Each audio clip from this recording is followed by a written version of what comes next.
mais uma vez, então, nossas boas-vindas em nome da casa a todas e todos que escolheram estar conosco hoje, nesta reunião. Hoje é uma daquelas reuniões, um daqueles meses, né, que temos 5 fins de semana, que na verdade teria sido ontem, né? E a ideia, então, nesta quinta reunião, quando houver uma quinta reunião, fazemos um apanhado, um resumo, uma complementação, eventualmente, de aspectos que possam ter ficado ainda em aberto nas reuniões anteriores. Por uma questão de logística, eu começo.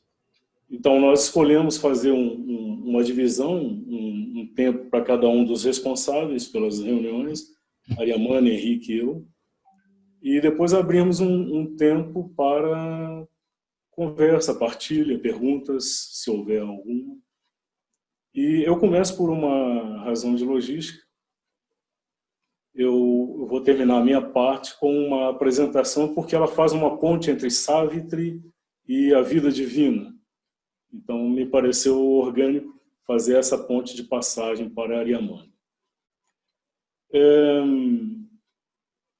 Não me pareceu necessário abordar algum aspecto do texto que nós lemos na primeira reunião, que foi abordando o pensamento político-social de Sri Aurobindo, em que lemos e estudamos um pouco aquele texto sobre liberdade, igualdade, fraternidade, divindades da alma. Porque entendo que isso aí vai se desdobrar. Já no próximo sábado temos uma reunião que enfoca esse aspecto da visão de Sri Aurobindo. Eu já queria, inclusive, adiantar que no próximo sábado o tema escolhido vai ser evolução e involução. Porque me parece que esse é um aspecto central e absolutamente diferenciado e distintivo da visão de Sri Aurobindo, e que acho que nunca vai ser excessivo, a meu ver, examinar, estudar, se quer ter uma compreensão do que Sri Aurobindo viu e propôs. Então, na próxima reunião, o nosso enfoque será evolução e involução. Este conceito de evolução, de alguma forma, já, mesmo nós que somos leigos, não somos cientistas, pesquisadores, mas, de alguma forma, temos já lidado com ele, tem estado presente. Na verdade, a partir do século XIX, né, surgiram as primeiras teorias de que haveria um processo de evolução na natureza.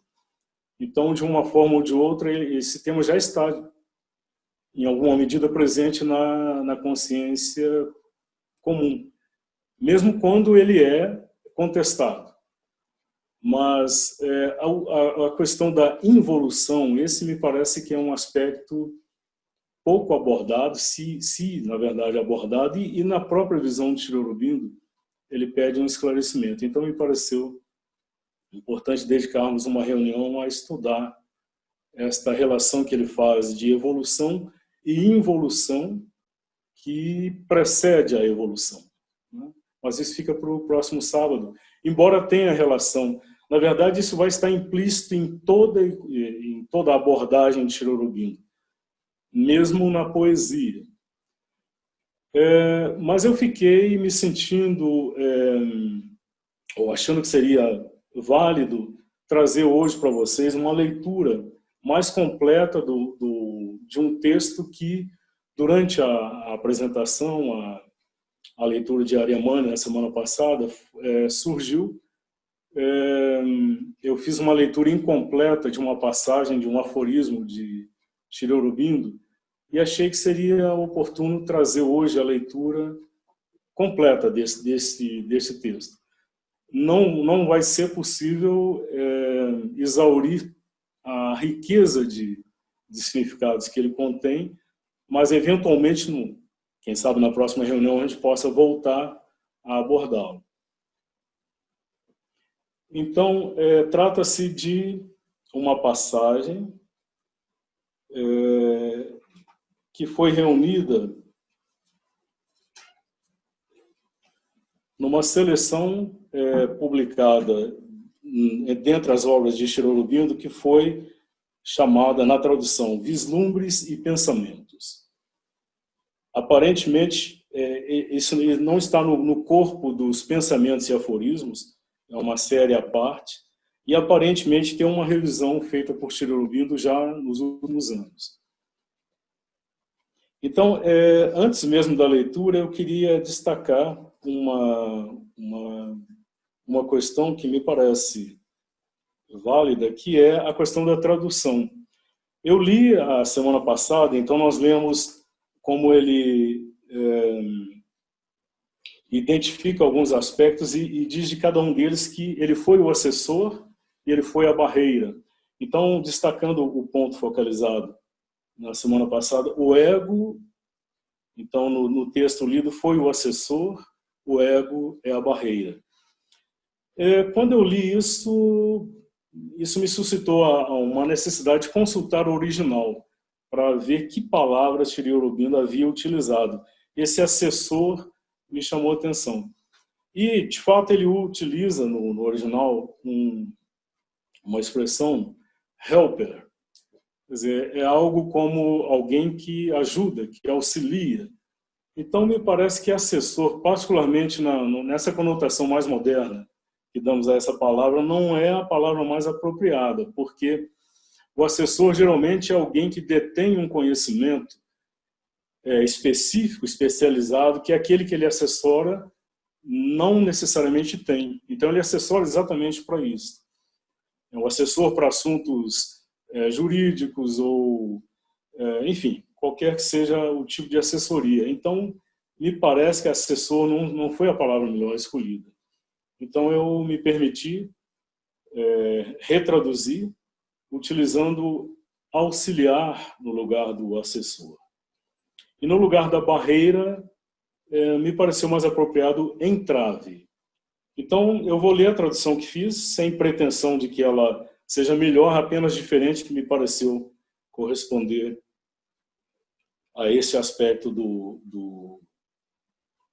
Porque nós vimos enfatizando isso em todas as reuniões, né, que o uso de cada palavra por Sri Aurobindo é muito preciso.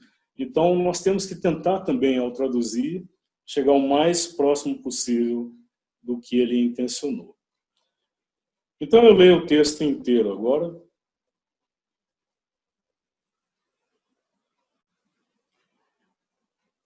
Chama-se A Meta.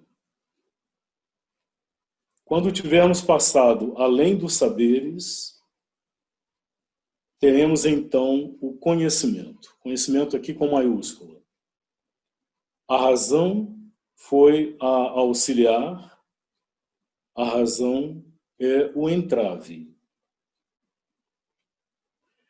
Quando tivermos passado além dos quereres, teremos então o poder, com maiúscula. O esforço foi o auxiliar, o esforço é o entrave. Quando tivermos passado além dos desfrutes, teremos então a bem-aventurança. O desejo foi o auxiliar, o desejo é o entrave. Quando tivermos passado além da individualização, seremos então pessoas, com maiúsculo, reais. O ego foi o auxiliar, o ego é o entrave. Quando tivermos passado além da humanidade, seremos então o homem, com maiúscula. O animal foi o auxiliar, o animal é o entrave. Transforma a razão em intuição ordenada. Teu ser inteiro seja luz. Esta é tua meta. Transforma o esforço num transbordamento constante da força da alma. Teu ser inteiro seja força consciente. Esta é tua meta. Transforma o desfrute num êxtase constante e sem objeto. Que o ser inteiro seja beatitude. Esta é tua meta. Transforma o indivíduo dividido na personalidade de mundo. Que o ser inteiro seja divino. Esta é tua meta. Transforma o animal no pastor dos rebanhos. Que o ser inteiro seja Krishna. Esta é tua meta.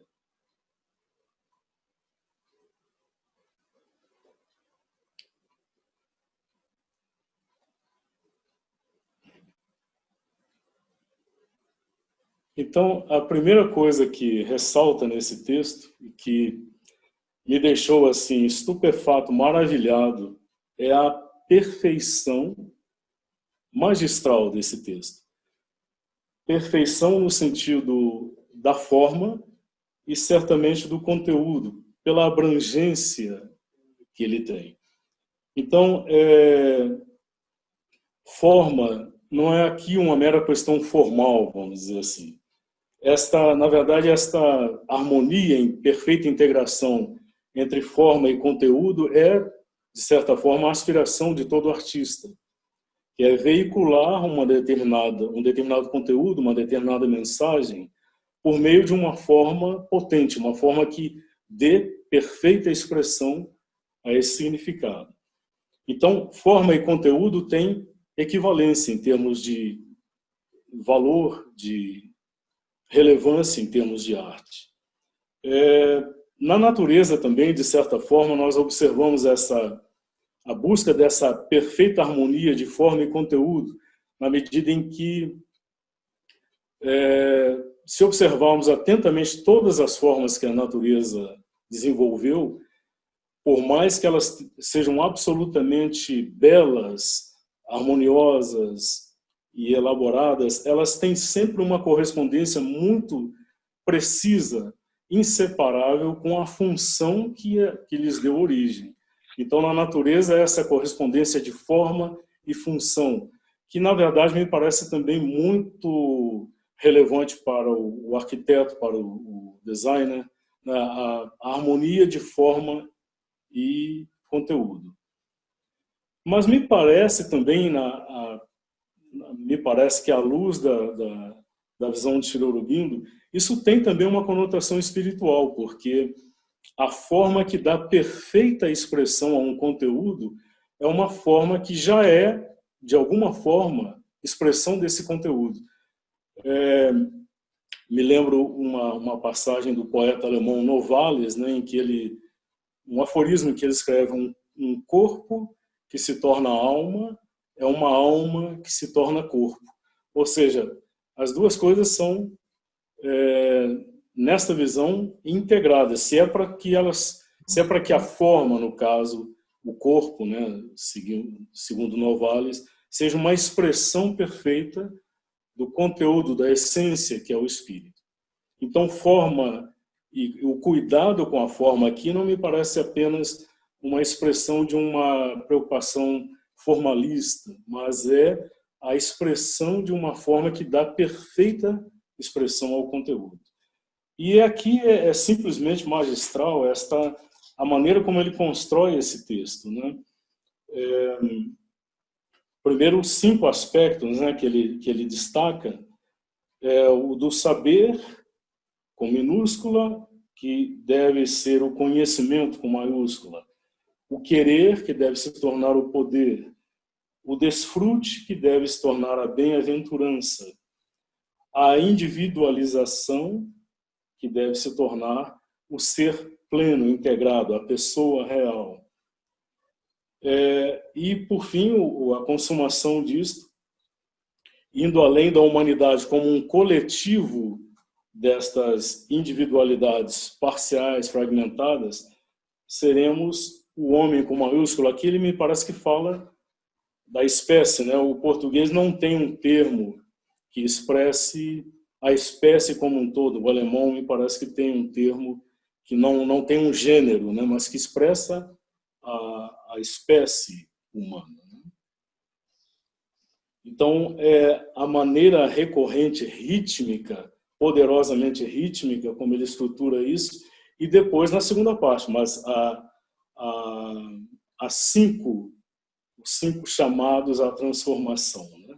Como eu disse, a riqueza de conteúdos aqui não permite querer aprofundar isso hoje. Acho que eu vou fazer uma releitura da primeira parte, destacando um aspecto que foi também abordado a semana passada, que eu acho que é significativo.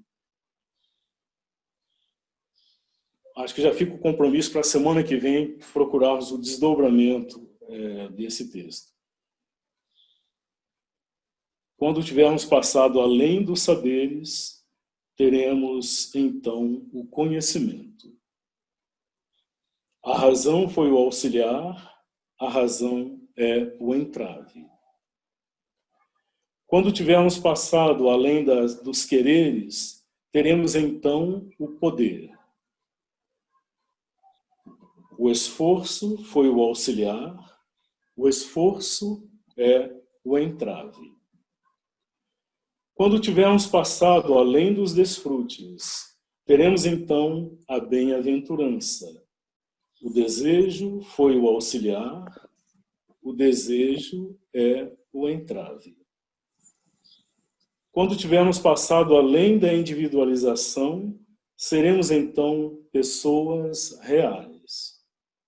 O ego foi o auxiliar. O ego é o entrave. Quando tivermos passado além da humanidade, seremos então o homem. O animal foi o auxiliar. O animal é o entrave. Então aqui essa correlação, né, que é muito significativa e fala muito de como Sri Aurobindo vê este processo gradual de manifestação da consciência, que na esfera, na dimensão humana, adquire a capacidade de individualização autoconsciente, né, que parece ser de fato o elemento distintivo entre o ser humano e os seres que o antecederam na cadeia evolucionária,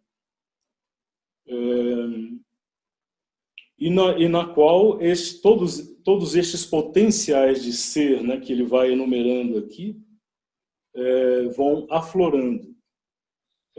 E neste processo, é um processo extremamente complexo, né, cheio de nuances, não é um processo linear, isso qualquer um de nós com o mínimo de autopercepção já constatou isso, mas é uma indicação muito preciosa para o trabalho de autoconhecimento, autoeducação, autoelaboração, essa percepção de que num determinado momento deste processo, um determinado componente foi um auxiliar, ou seja, ele prestou um serviço, ele foi importante, ele foi indispensável, mesmo fundamental. Num outro momento, mais adiante, este mesmo elemento pode se tornar um entrave, uma barreira. Um entrave é algo, em princípio, não é intransponível, né, mas é algo que impede, dificulta o avançar. Né? Então, quando a primeira imagem, o primeiro exemplo, vamos dizer assim, da natureza que me ocorre com essa passagem, né, de um determinado elemento de auxiliar para entrave, é uma analogia parcial, e a gente vai logo ver porque é somente parcial. Mas é analogia com o casulo. O casulo e a borboleta. Né? Então, num determinado estágio da transformação daquele ser, né, da larva em borboleta, o casulo é um estágio indispensável. Nós sabemos que no casulo, é uma formação, um arcabouço protetor, no casulo ocorre um processo de transformação absolutamente espantoso, pelo menos em algumas espécies, né, em que o corpo da larva literalmente se liquefaz, resta apenas o fio do sistema nervoso central, e em torno desse fio, e protegido pelo arcabouço do casulo, um novo corpo vai se formar. Então, nesse momento, o casulo é indispensável. Se ele não existisse, o ser se liquefaria, se desfaria no todo. Então, aí ele é o auxiliar. Sem ele, aquele passo no processo não aconteceria. Mas ele vai se tornar, ou se tornaria um entrave logo a seguir, quando este corpo estiver plenamente, perfeitamente formado, o corpo agora da borboleta, e pronto para assumir a sua nova forma de vida, ou seja, para emergir do casulo e alçar voo. Se o casulo, nesse momento, insistisse em manter a sua existência, a sua função, ele se tornaria imediatamente um entrave, né? Mas eu disse que a analogia era parcial, porque a maneira como Sri Aurobindo desenvolve depois o chamado, o imperativo, né, da transformação, indica uma outra possibilidade, porque no caso do casulo, a borboleta sai dele e se desvencilha dele, por assim dizer, o coloca de lado. Ele deixou de ter função, tornou-se uma casca vazia. No caso do ego, ou de todos estes, o desejo, tudo aquilo que ele enumerou aqui, não necessariamente isso será descartado. Ele não fala desvencilhe-se da razão, desvencilhe-se do desejo, desvencilhe-se do ego, mas ele fala transforma. Então, não apenas o corpo interno é transformado, mas o próprio arcabouço externo, o auxiliar imperfeito, pode passar por uma transformação. Isso é coerente com a visão de Sri Aurobindo, né, de que a matéria deve ser instrumento e manifestação e expressão do espírito. Ela não deve necessariamente negá-lo, ela não deve ser considerada um obstáculo a essa manifestação. Mas nós vamos abordá-la na semana que vem, e aí fazendo essa passagem para esse estágio da transformação. Eu queria ainda abordar um outro aspecto que na semana passada para mim se tornou assim, muito significativo, que foi a leitura, quando a Ariamani começou a leitura do primeiro capítulo da Vida Divina, constatar, não a partir da presença da primeira citação que abre este primeiro capítulo da Vida Divina, há uma citação de uma passagem do Rig Veda, uma das escrituras sagradas indianas, que eu gostaria de ler. Peço licença a Ariamani para entrar na seara dela aqui, mas acredito que já esteja fazendo a ponte. Então, uma passagem do Rig Veda, traduzida por Sri Aurobindo, traduzida por Ariamani. Ela segue seu caminho em direção ao objetivo daqueles que vão além. Ela é a primeira na eterna sucessão das auroras que estão chegando. Usha se alarga, trazendo para fora aquele que está vivo, despertando alguém que estava morto. Qual é sua amplidão quando ela se harmoniza com as auroras que brilharam antes e com aquelas que devem brilhar agora? Ela deseja as antigas manhãs cuja luz ela realiza. Projetando longe sua iluminação, ela entra em comunhão com as auroras que estão por vir. E já na abertura do texto de Sri Aurobindo, né, ele nos diz: a primeira preocupação do homem quando seu pensamento despertou, e ao que parece, sua preocupação inevitável e última. É também a mais alta que seu pensamento pode considerar. Então ele faz a transposição para o âmbito filosófico, né, desta metáfora usada pelo Rig Veda, né, da aurora como expressão deste aflorar. Na aurora, a luz aflora na nossa percepção sensorial como que de dentro da escuridão.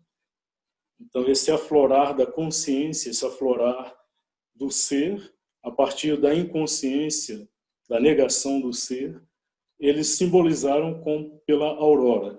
E Sri Aurobindo retoma essa metáfora, né, de uma maneira maravilhosa, potente, em Savitri. Nós vimos como o primeiro verso de Savitri menciona uma aurora. Na verdade, é a hora que antecede a primeira aurora, o primeiro despertar da consciência. E ele vai terminar o poema, nós lemos essa passagem, né, com a antevisão de uma aurora maior.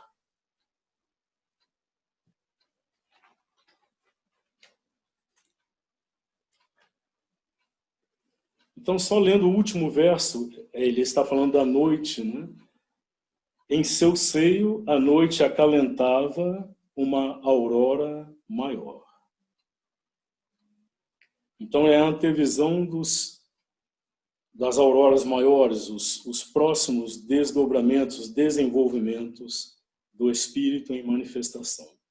Então, fazendo uma alusão a isso, eu criei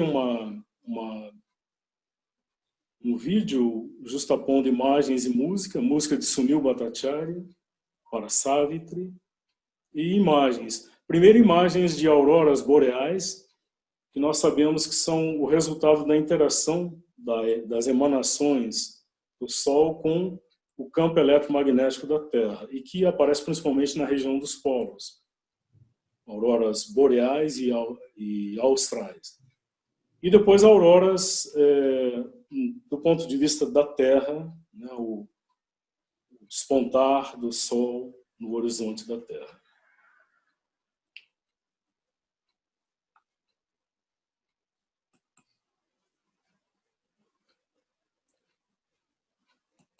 Peço ao Henrique que permita o compartilhamento da tela.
Ariamane, Oi. com você.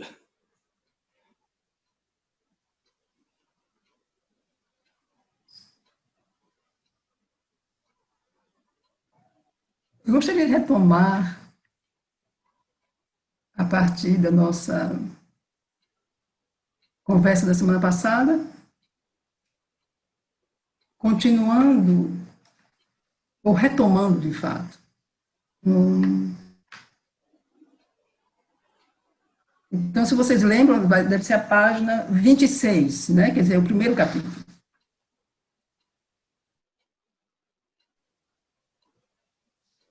Então, nós falamos do... Então, bem acima da página, nós temos a última frase, a conclusão desse parágrafo. Quando Cherubino diz, a primeira fórmula da sabedoria promete ser a última. Deus, luz, liberdade, imortalidade. Então, ele continua o próximo parágrafo dizendo esses ideais persistentes da espécie humana. Então, esses são os ideais que persistem.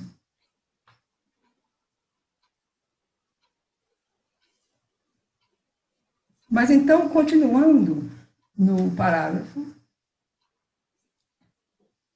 é como se, porque ele diz, então, esses ideais são, ao mesmo tempo, a contradição de sua experiência normal e a afirmação de experiências mais altas e mais profundas, que são anormais para a humanidade e só podem ser obtidas em sua inteireza organizada por um esforço individual revolucionário ou um progresso evolutivo generalizado.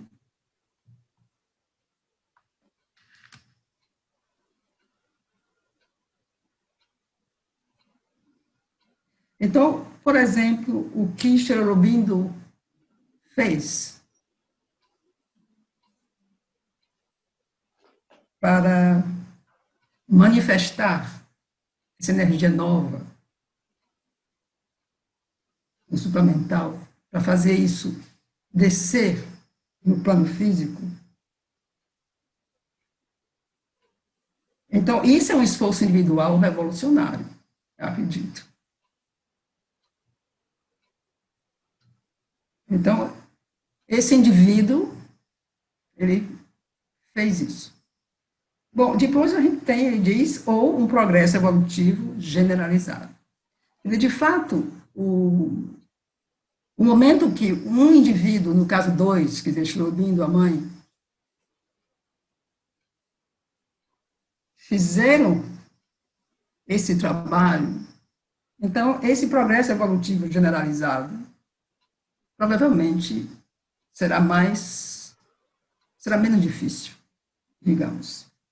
Mas então ele continua, e ele vai dizer uma série de ações.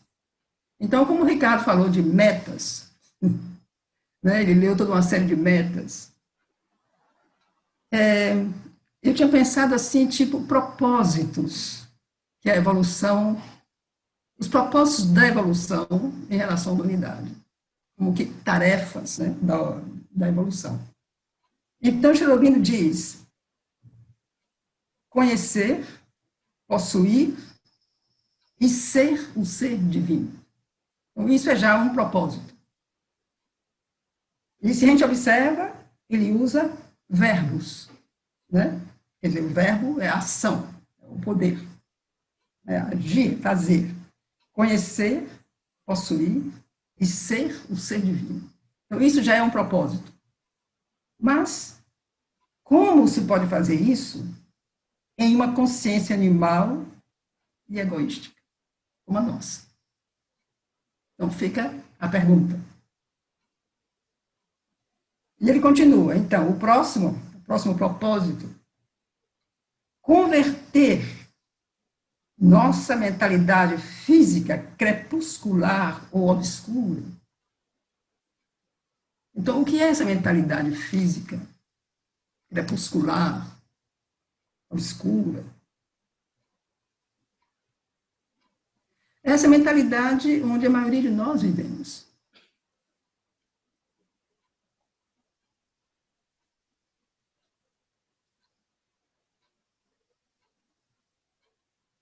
A maioria de nós vive ainda em uma mentalidade sujeita aos sentidos e a tudo que vem de fora.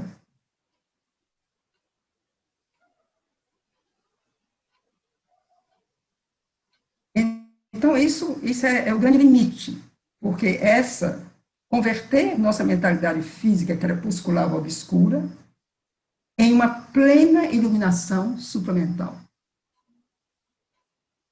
Quer dizer, o propósito é fazer essa conversão. E a dificuldade seria, ela é uma mentalidade física crepuscular e obscura. Então, como é que ela vai se transformar em uma plena iluminação supramental?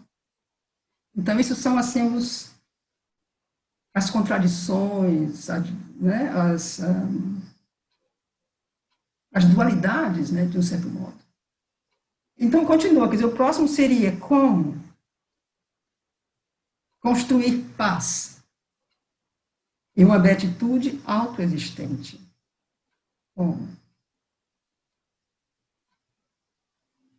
Porque temos apenas uma tensão de satisfações transitórias, assediadas por dor física e sofrimento emocional.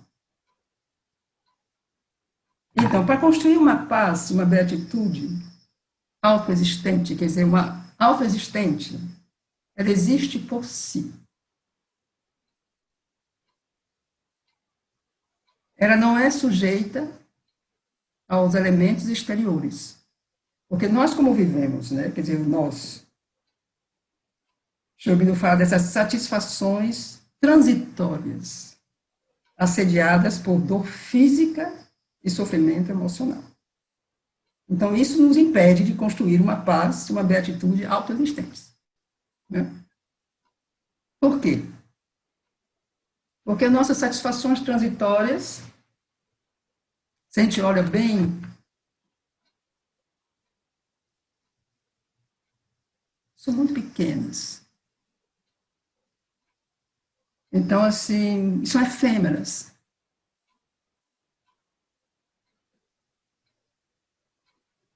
E podem ir, assim, das coisas mais banais. A gente conseguiu comprar um carro novo. Eu fiquei tão feliz com esse carro novo. Mas aí já, 2 dias depois, já tem um problema, e o carro não sei o quê. Então já, quer dizer, é transitório, né? Quer dizer, a alegria durou pouco. Ou mesmo alegrias mais profundas, quer dizer, uma experiência mais interior. Quer dizer, você ouve uma música, ou você lê uma coisa. Isso também é uma coisa que pode ser profunda, mas a gente não sabe manter. Então, já daqui a 5 minutos, a gente já esqueceu, já foi perturbado porque o gato passou, porque não sei o quê. Então, a gente está sempre sujeito, seja nos momentos, digamos, melhores, seja nos momentos mais difíceis, nós estamos sempre sujeitos ao fora. Então, nosso bem-estar, a nossa felicidade, o nosso deleite, não é autoexistente. Ele é extremamente dependente de tudo fora de nós.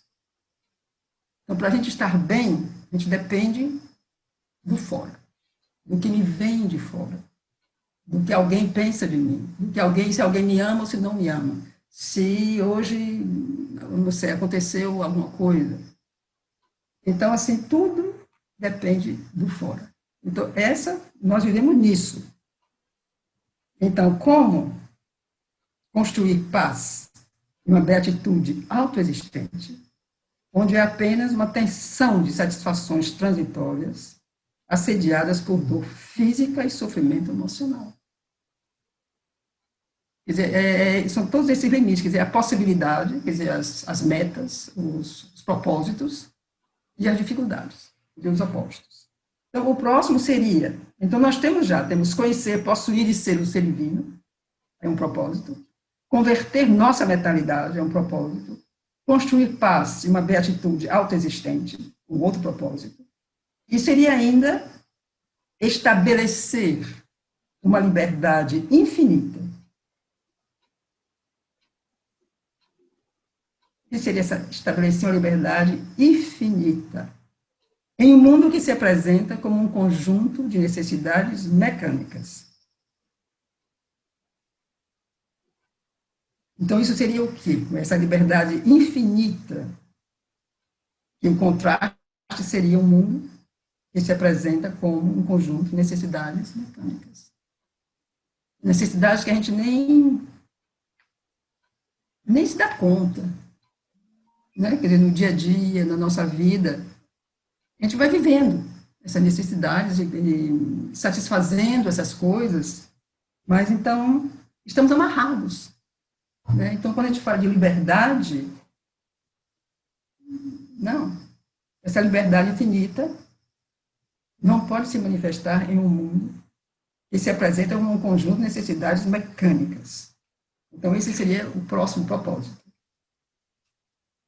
Então, o próximo ainda seria descobrir e realizar a vida imortal. Então, seria assim como que o nosso próximo propósito, né, evolutivo. Porque, de fato, o corpo está sujeito à morte e uma mutação constante. Então, como é que a gente pode... Então, eu vou retomar isso assim, já pegando essas duas, como eu diria, não são oposições, mas como passar disso a essa meta, né? Como alcançar a meta. Então, a meta seria, primeiro, conhecer, possuir e ser o ser divino. Então, essa consciência animal, egoística, onde nós estamos, tem que ser mudada, tem que ser transformada.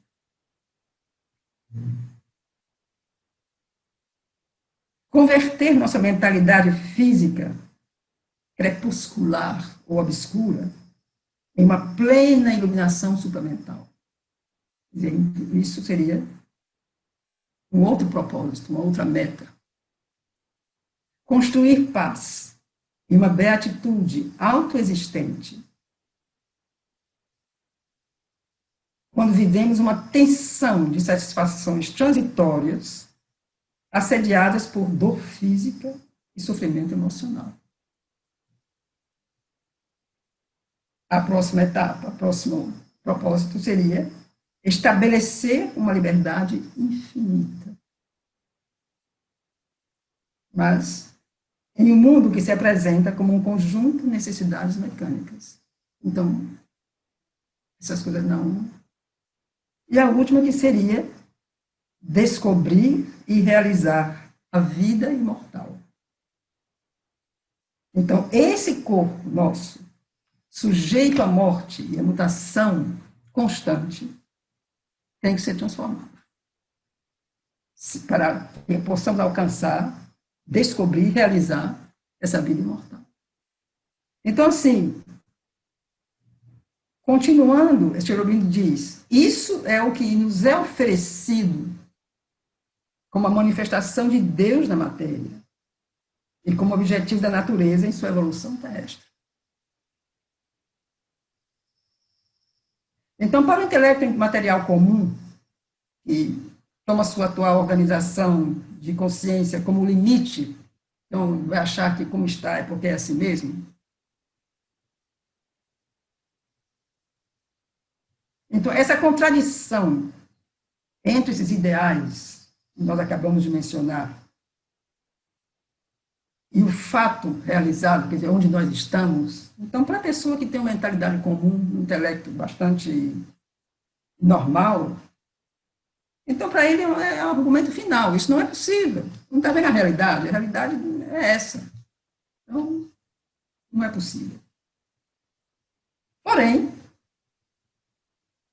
se observarmos de modo mais deliberado os processos do mundo, essa oposição direta aparecerá antes como parte do método mais profundo da natureza e o selo de sua mais completa aprovação.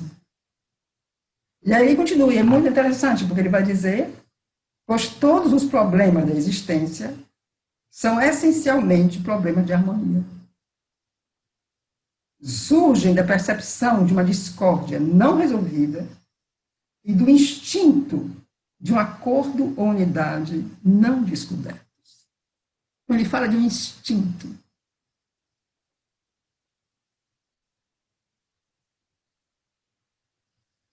Então, o que seria esse instinto? De onde é que vem esse instinto? Ele não diz mais uma intuição, ele não diz mais uma percepção, ele diz um instinto, uma coisa instintiva. É quase físico, um instinto.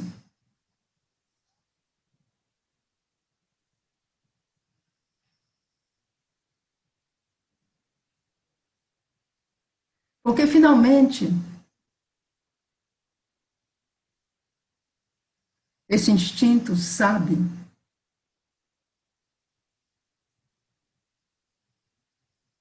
da unidade por trás.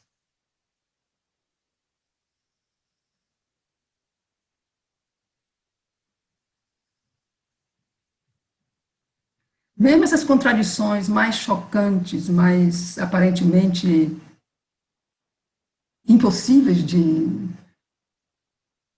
serem ultrapassadas,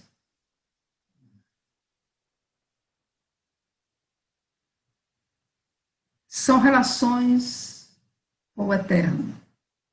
E por trás disso tudo, nós temos o eterno. E no eterno não há essas contradições. Todas essas coisas vão se encaminhar para a sua solução.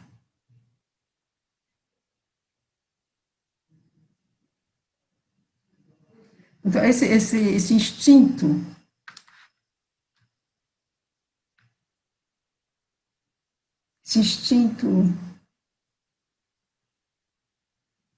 da unidade, eu acho que a semana passada nós falamos também disso, né? Quer dizer, quando surge um problema,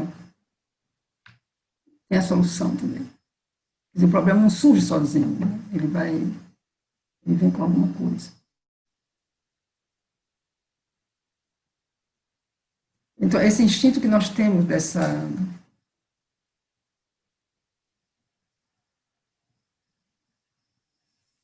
existência única, quer dizer, que de fato a vida divina só trata disso. O tema da vida divina, a cada página, é essa unidade.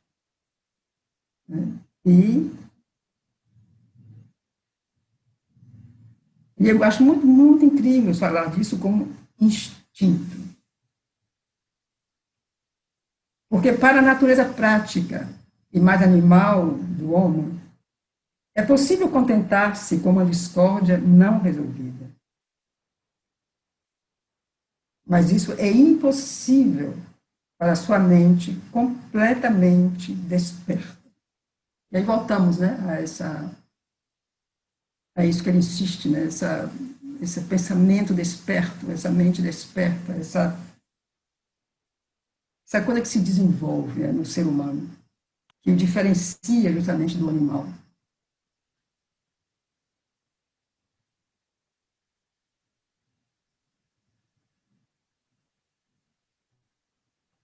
Continuando um pouquinho mais abaixo, ele diz, porque essencialmente toda a natureza busca harmonia.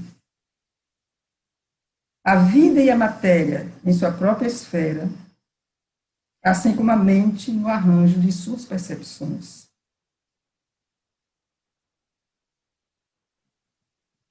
Quanto maior a aparência de desordem, dos materiais oferecidos, ou a aparente disparidade, e mesmo a oposição irreconciliável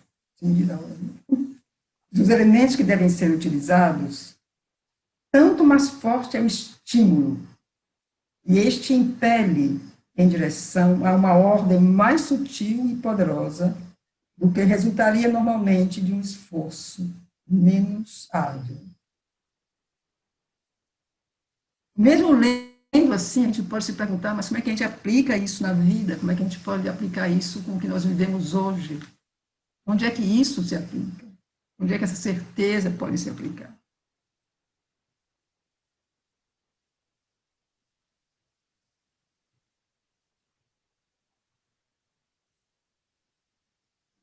Aí sou eu que pergunto.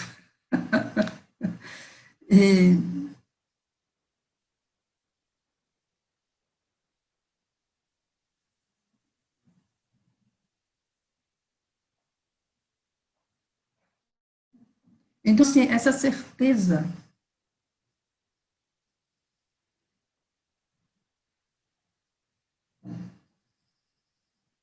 é aquilo também que nos faz entender, talvez, como o Sri Aurobindo, há um pensamento de Sri Aurobindo, assim, muito conhecido. Eu acho que não sei se eu sei dizer corretamente, assim, nas palavras dele, mas é no sentido de, mesmo se eu visse tudo ruir em torno de mim, eu ainda veria o início de uma nova criação. Alguma coisa assim.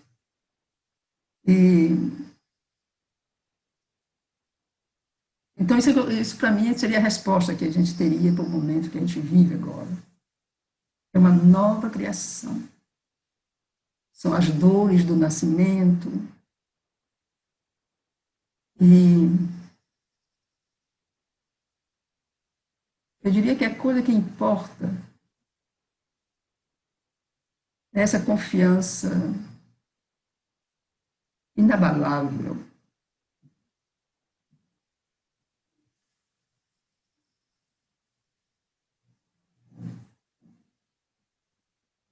né, que por trás conduz tudo, inclusive o que a gente não entende.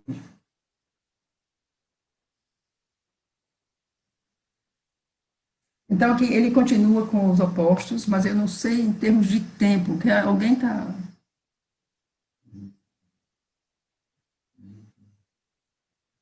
Ricardo? O Henrique? O tempo? Sim. Pela divisão feita. Talvez só completar aqui, porque ele continua com isso aqui. Mais o quê? 5 minutos? Isso. Pode ser? O quê? 5 minutos. Ok. Então, por exemplo, esse Aurobindo, ele pega aqui, seguindo esse meu parágrafo, ele vai começar a trazer, né, já vai trazendo as coisas. Então, ele diz, o acordo da vida ativa com o material de uma forma na qual a condição mesma de atividade parece ser a inércia, é um problema de oposições que a natureza, etc. Mas eu queria pegar isso aqui para a gente refletir um pouco. O acordo da vida, né, a vida ativa, com o material de uma forma na qual a condição mesma de atividade parece ser inércia. Então, isso é aquilo que nós vemos em tudo, em nós mesmos e em tudo. Essa primeira dualidade, né? Quer dizer, a vida, que é dinâmica, que move, que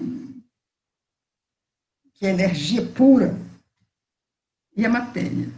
Então, isso se concentra, por exemplo, no corpo humano, nessa forma humana. Né? Quer dizer, entre essa matéria densa e a energia da vida. Então, isso é a primeira coisa. Quer dizer, e isso é ainda mais complexo, a natureza vai tentando organizar, e é isso que vai dar suporte à mente. Né? Então, ele continua. Então, o acordo de uma mente consciente e uma vontade consciente com uma forma e uma vida em si mesmas, não abertamente conscientes, e capazes, quando muito, de uma vontade mecânica e subconsciente, é outro problema de opostos, no qual a natureza produziu resultados surpreendentes. Acho que vou parar por aqui, porque isso aqui também é muito interessante, né? Então, você tem a vida e a matéria, que é essa aparente dualidade, e aí vem a mente. Então, a mente, ela tem que se acordar, ela tem que criar um mecanismo para poder existir nessa forma e nessa vida, que não são abertamente conscientes.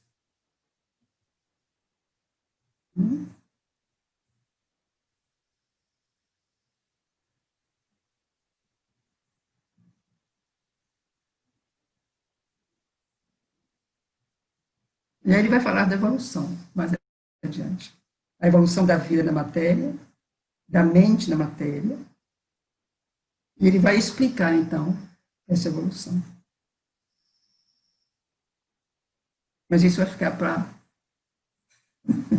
o próximo dia que a gente vai continuar a vida divina. Uma coisa eu gostaria ainda de, talvez para concluir,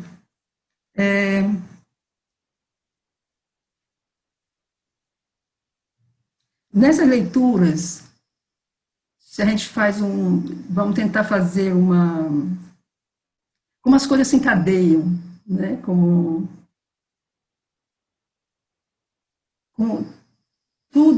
tudo isso que a gente tem falado, que o Ricardo falou, que nós apresentamos agora. Eu lembro agora a série que o Henrique fez no primeiro dia de os planos, né, evolutivos.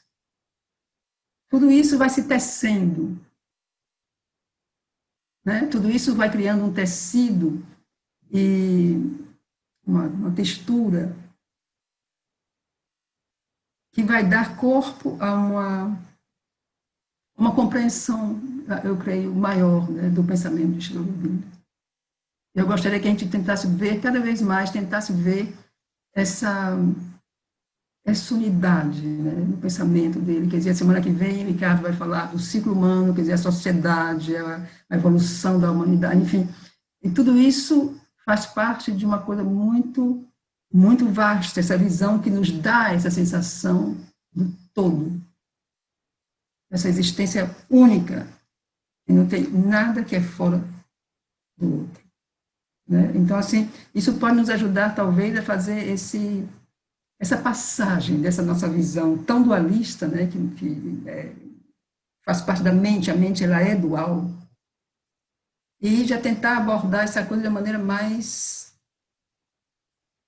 talvez até eu vou ousar dizer universal, né, que é uma coisa assim mais abrangente.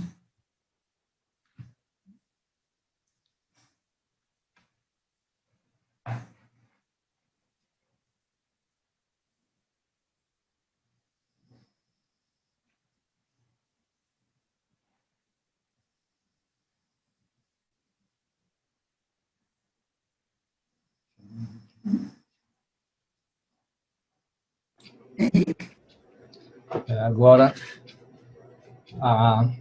no primeiro encontro, a gente falou sobre uma coisa básica no Yoga Integral, que é o processo central do Yoga Integral.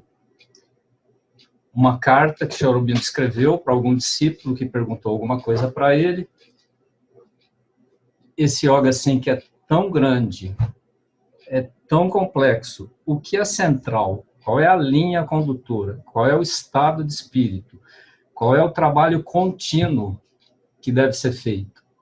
O estado de consciência, a aventura, a sua colocação. Aí ele respondeu com uma carta bem longa, chamada de processo integral, ele chama de a tripla transformação, mas no final da carta ele chama esse processo de processo central do yoga integral.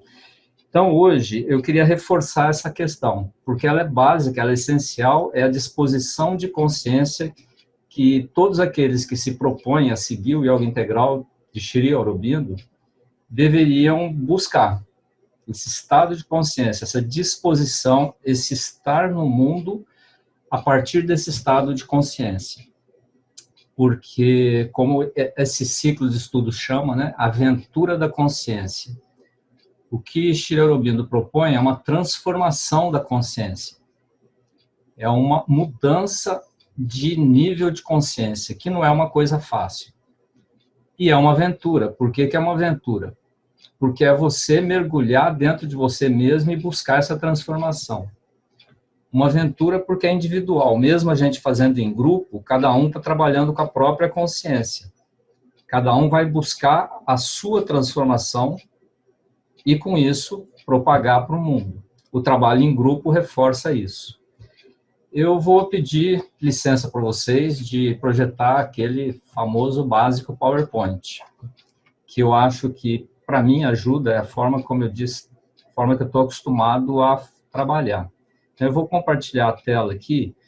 É uma coisa breve, que não vai passar de 20 minutos, para depois a gente poder abrir para conversar. Então, share. Cadê ele? Está aqui.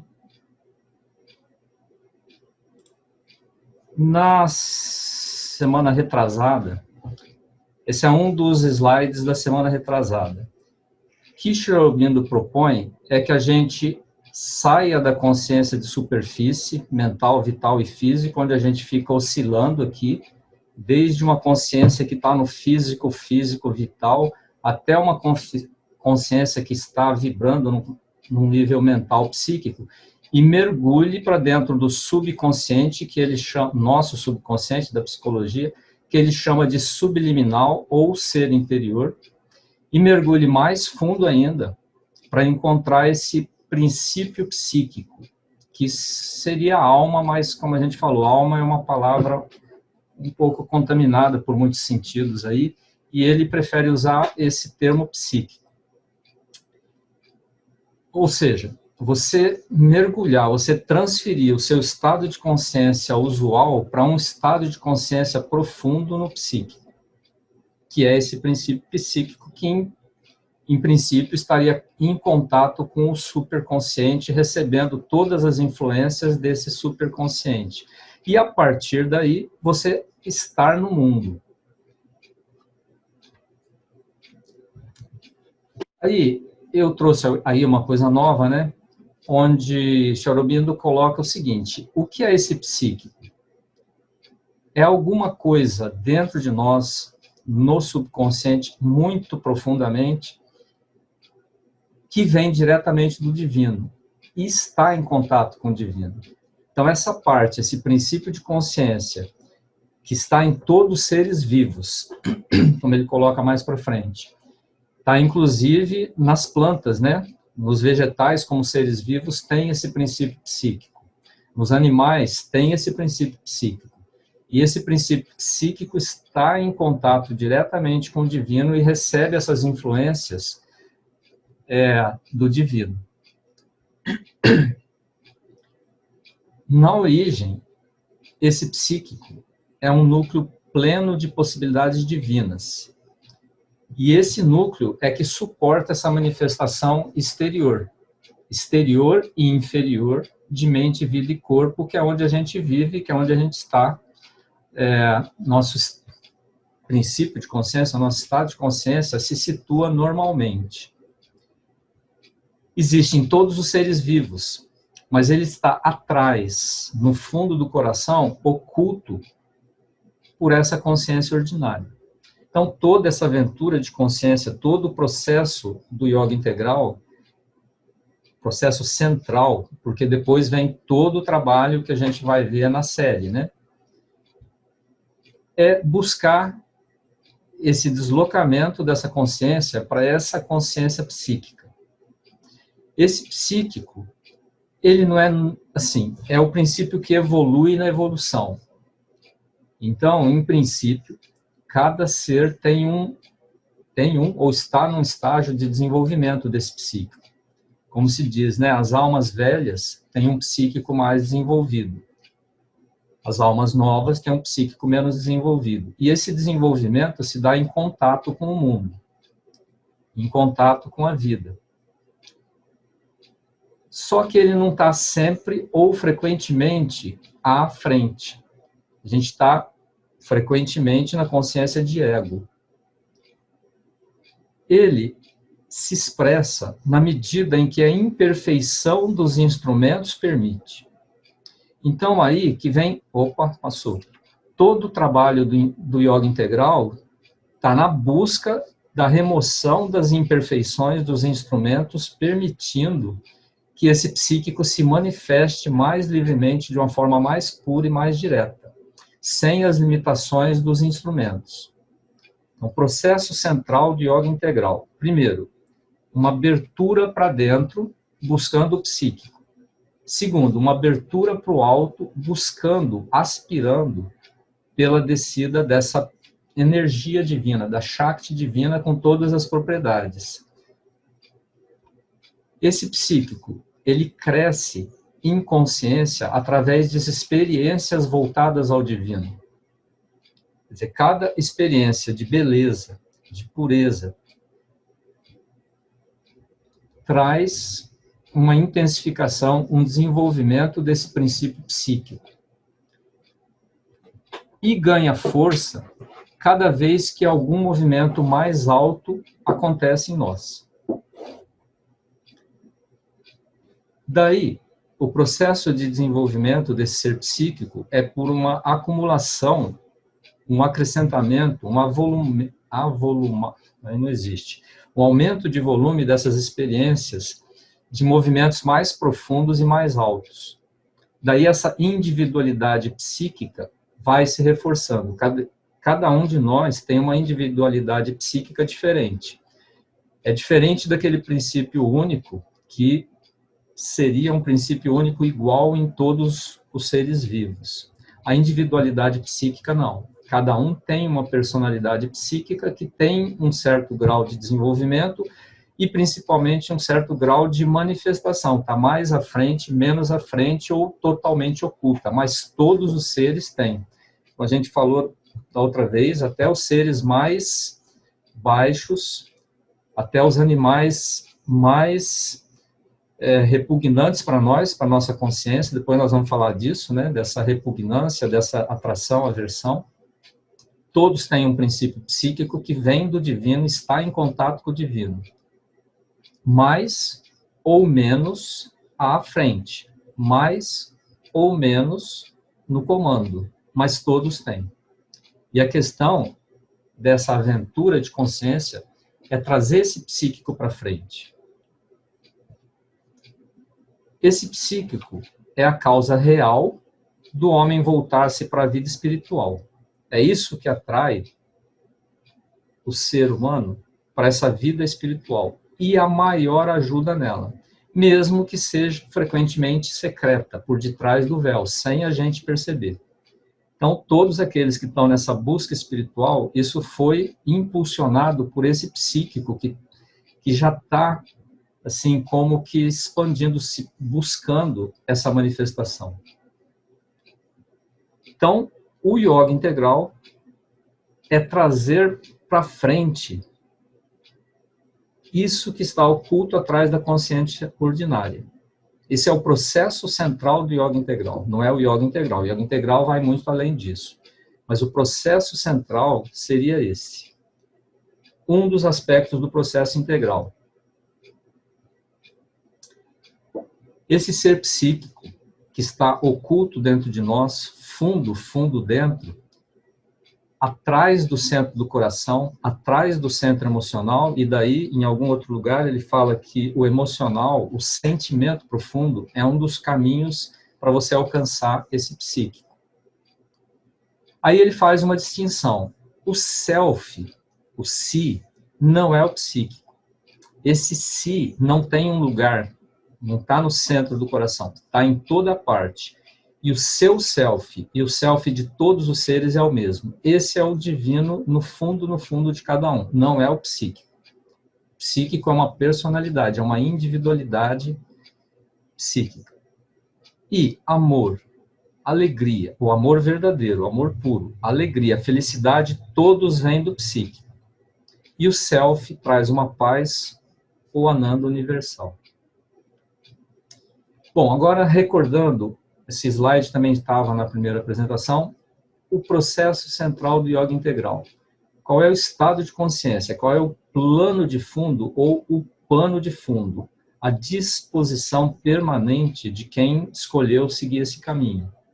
É essa abertura. É um trabalho que não depende de lugar e de hora. Ele pode ser permanente. Você está permanentemente com essa disposição de abertura para dentro, buscando esse deslocamento da consciência, dessa mente vital e física, a esse princípio mais profundo dentro da gente. E esse segundo passo também, uma abertura para cima, para aquilo que está acima da mente. Esse cima, em uma outra carta, ele coloca o seguinte, é como a pessoa sente a coisa, não significa que está acima no espaço tridimensional, uma coisa de você olhar para cima e vem dos céus, mas é como a pessoa percebe, como a pessoa sente, é uma experiência. Então, enquanto experiência, isso parece que vem de cima. Eu lembro de uma colocação, né, do cristianismo, que fala da descida do Espírito Santo. Então, eu acho que é Cristo que fala que a descida do Espírito Santo desce como uma pomba sobre a cabeça da pessoa. E aí eu fico pensando, como é uma pomba descer sobre a cabeça da pessoa? Aí a minha fantasia, a minha imaginação é como se fosse um vento, né? A pomba descendo, ela vem batendo as asas e a gente sente assim como um ventinho gelado em cima da cabeça. Então é uma percepção, é uma sensação, é uma forma de você sentir essa descida que vem de cima. Essa abertura do centro do coração, essa concentração no coração, mas não é no coração emocional, nem no coração de sentimentos, é atrás disso. Embora o coração emocional, de emoção e de sentimento seja um caminho, a questão é ir além, além mais profundo. Um chamado. Chamado, o termo em inglês é call in. Call in, chamado. Para mim, uma tradução boa é chamado mesmo, é chamar, buscar, aspirar. Porque a mãe fala em aspirar. O Sri Aurobindo fala call in, um chamado para o divino se manifestar dentro de nós. A mãe fala em aspiração. Aspiração é como uma flor que se abre recebendo o sol. Se abre para receber o sol. Opa! Passou. Esbarrei aqui no mouse. E, através desse psíquico, tomar e conduzir toda a natureza. Quer dizer, esse psíquico sabe o que é o correto, o que é o bom. E a partir daí, ele nos conduzir. Porque enquanto a gente está sendo conduzido pela mente, a gente está sujeito a todo tipo de influência, boa e ruim. O psíquico, segundo Aurobindo, não sofre influência de forças contrárias. Ele só recebe influência do divino. Então, o que vem do psíquico é o correto, é o que nos leva para cima. A abertura dos centros mentais, aqui ele usa centros mentais mesmo, os dois centros da cabeça. Uma concentração na cabeça e uma aspiração e chamado e uma vontade sustentada. Isso é contínuo, essa vontade sustentada o tempo todo, que você conseguisse lembrar.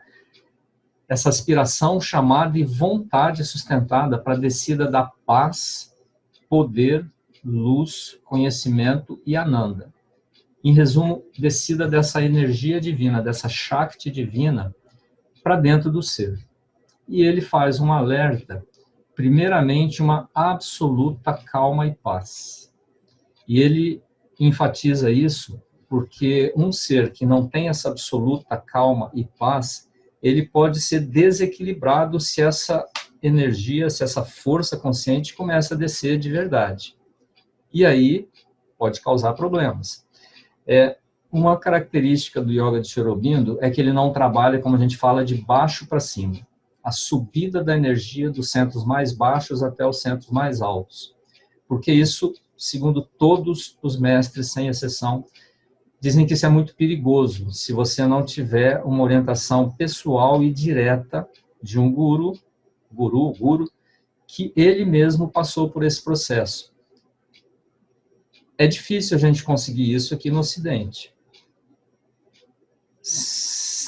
Sri Aurobindo insiste para o processo contrário, uma descida dessa energia, primeiro nos centros mais altos e depois chegando até os centros básicos. Mas mesmo assim, existe risco, existe perigo. E aí ele insiste no estabelecimento de uma absoluta calma e paz. Que isso é o seguro, é a segurança de que aí, quando o restante começar a se manifestar, você tem esse lastro, vamos dizer assim. Mas mesmo assim, aí vem todo o trabalho do Yoga Integral que ele vai explorar nos 25 capítulos da síntese, que é você se livrar de todas as outras limitações para que essa força possa descer. Se você só aspira pela descida da força, dessa calma e paz, aspira pela descida dessa energia, mas todo o restante do seu ser está bloqueado, ela não desce. Então, todo o trabalho do Yoga Integral é para facilitar essa descida e preparar o instrumento para, quando essa força descer, encontrar um instrumento preparado, fortalecido e desimpedido. Aí vem a questão dessa unidade do pensamento de Sri Aurobindo, está tudo conectado. Então, o processo central, essa aspiração para a busca do psíquico para te conduzir no caminho. Essa abertura para cima, para a descida dessa Shakti divina e tomar conta de você. Mas se você não trabalha o resto, a Shakti não desce. Você só fica aspirando, aspirando e não acontece nada. ênfase na entrega, consentimento para o trabalho divino somente. Essa indicação vem de dentro do psíquico. Entrega a essa guiança. E, exteriormente, uma rejeição a todas as forças egoísticas ou que apelam ao ego. Aqui um diagrama desse processo central. Essa descida de paz e silêncio, mas também de luz, poder, ananda, conhecimento, visão e pensamento mais altos. E ele também diz que você aspirando, você buscando estabelecer essa paz, esse silêncio, se por acaso não acontecer isso, mas descer primeiro uma ananda, se manifestar primeiro um pensamento mais alto, é porque você já está preparado. Essa força, mesmo sem esse estabelecimento dessa paz absoluta, desceu um conhecimento, é porque o seu organismo, o seu ser já está preparado para isso. E o ser psíquico, que está no fundo, no fundo, no fundo, esse contato com o psíquico é o caminho mais seguro, é a orientação mais segura nesse caminho. Porque a gente, como a gente falou, né? A gente não tem aqui Sri Aurobindo presencialmente, para você conversar com ele, fazer a pergunta para ele e ele responder. Mas você tem ele em outros planos. A questão é que nós não temos esse contato purificado. Então, ele mesmo alerta, como a gente viu na primeira vez, que outras forças podem se travestir de forças divinas e se manifestar para você como uma força divina. Então, o risco sempre existe. Mas se você tem esse contato com o psíquico fortalecido, esse risco é menor. Daí, essa carta, na verdade, ela fala da tripla transformação. O que Aurobindo propõe, essa transformação de consciência, é uma transformação psíquica, trazer o psíquico à frente, para conduzir o trabalho, uma transformação espiritual, que é a descida da Shakti divina se manifestando nesse organismo psicofísico, e a terceira transformação, essa transformação supramental, essa elevação do nível de consciência a outros níveis mais altos, mas ele fala que isso é uma graça da Mahashakti. Não é garantido que você, cumprindo todo esse trabalho, essa transformação supramental vai acontecer. tudo que você pode fazer é se tornar um meio apropriado para essa manifestação. Através dessa interiorização, concentração no coração, abertura para dentro, uma guiança a partir de dentro, uma aspiração para cima, uma ascensão, aspiração e entrega, concentração no alto da cabeça, abertura ao alto e uma guiança a partir de cima, como é sentido pelas pessoas que passaram por isso. Em relação à última transformação, que ele fala que é a única transformação real mesmo, a transformação supramental, você ascender a outros níveis de consciência, o que você pode fazer é só se tornar um meio apropriado para que isso aconteça. Através de purificação, libertação e perfeição, que aí ele vai tratar nos outros 25 capítulos da síntese. Voltando agora para a nossa realidade aqui, a primeira coisa a ser feita, então, é essa tentativa de estabelecer uma paz sólida ou líquida. E aí ele diferencia 4 condições: quietude, calma, paz e silêncio. Quietude, aí lembrando o que o Ricardo falou no início, eu já vi essa palavra quietude, quietness, traduzida como sossego. Se você for no dicionário, sossego cabe como tradução, mas para nós ela tem uma conotação assim de um cara sossegado, um cara tamásico, um cara sossegado. Então, a tradução oficial é quietude, uma condição em que não há inquietação, não há nenhuma perturbação. Isso é um primeiro passo na busca do estabelecimento da paz. Condição em que não há inquietação ou perturbação. Calma é uma condição imóvel, onde nenhuma perturbação pode te afetar. É uma condição menos negativa que a quietude, mais positiva. A paz é uma condição ainda mais positiva. Eu já vi textos de outros mestres falando que paz é uma condição neutra, onde você não tem nem alegria nem tristeza. Para Sri Aurobindo, paz é uma condição positiva. Traz, além desse sentido de descanso, uma libertação harmoniosa, algo mais positivo. Não é uma condição neutra, é uma condição positiva. E, finalmente, silêncio, esse último estágio é um estado em que não há nenhum movimento de mente do vital, uma imobilidade, nenhum movimento de superfície pode atravessar ou alterar. Fala desse silêncio sólido, dessa paz, silêncio sólido, que seria o último estágio. Aqui, nós vamos falar da igualdade, então. Igualdade é uma coisa que Sri Aurobindo usa 3 capítulos da parte 4 da síntese para falar dessa igualdade. Então, é uma coisa básica, inicial e, assim, fundamental, inclusive nesse processo central do yoga. Quer dizer, 3 capítulos, a parte 4 tem 25 capítulos. Ele usa 3 capítulos iniciais, mas não é bem no início, mas para falar dessa igualdade, inclusive, ele fala dos modos como você pode estabelecer essa igualdade. Isso eu não trouxe hoje aqui por conta do tempo, mas na sequência, a gente vai chegar nesses capítulos, capítulo 11, 12 e 13, da parte 4 da síntese. Ele vai explorar essa questão da igualdade. Daí a importância que ela tem dentro do yoga integral. Quer dizer, a base da paz interna é, desculpe, não sei pronunciar, samatha, samatha, não sei pronunciar em sânscrito. Então, pronunciando em português, samatha.